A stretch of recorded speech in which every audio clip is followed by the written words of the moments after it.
আসসালামু আলাইকুম রহমতুল্লাহি ওবারাকাতু। আমার হাতে যে লিস্টটি দেখতে পাচ্ছেন এটি হলো আলোচিত সেই প্রশ্নপত্র ফাঁসকাণ্ডের ড্রাইভার আবেদ আলীর সম্পদের হিসাব। ভিডিওটি না টেনে সম্পূর্ণ দেখুন কি পরিমাণ সম্পদ আসলে সে বানাইছে। এক নম্বরে তার স্ত্রীর নামে ধানমন্ডির 11 নম্বর রোডে 4 কোটি টাকা মূল্যের 2400 বর্গ ফুটের একটা আলিশান বিশাল ফ্ল্যাট। তার স্ত্রীর নামে 2 নম্বর ঢাকার মোহাম্মদপুরের ইকবাল রোডে 5 কোটি টাকা মূল্যের 4820 বর্গ ফুটের ফ্ল্যাট।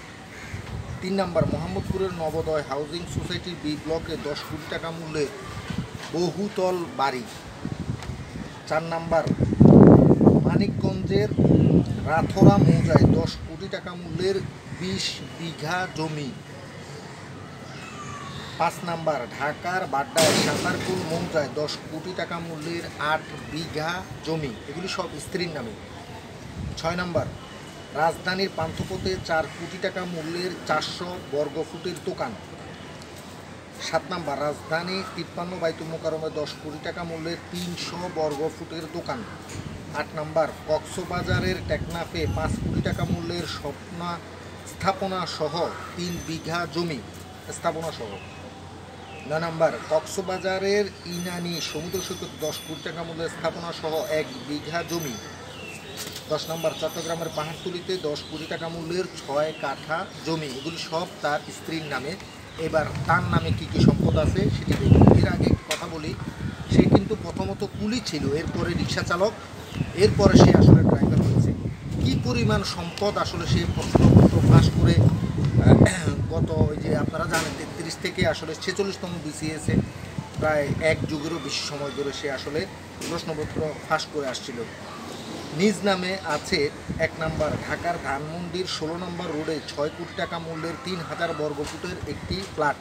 2 নম্বর ঢাকার চন্ডিমা সুপার মার্কেটে 2 কোটি টাকা মূল্যের 300 বর্গ ফুটের দোকান, এগুলো তার নিজের নামে, অর্থাৎ সেই পীর সাহেব আবেদ আলী নিজের নামে আছে। 3 নম্বর পূর্বাঞ্চলে 20 কোটি টাকা মূল্যের স্থাপনা সহ 10 কাঠা জমি।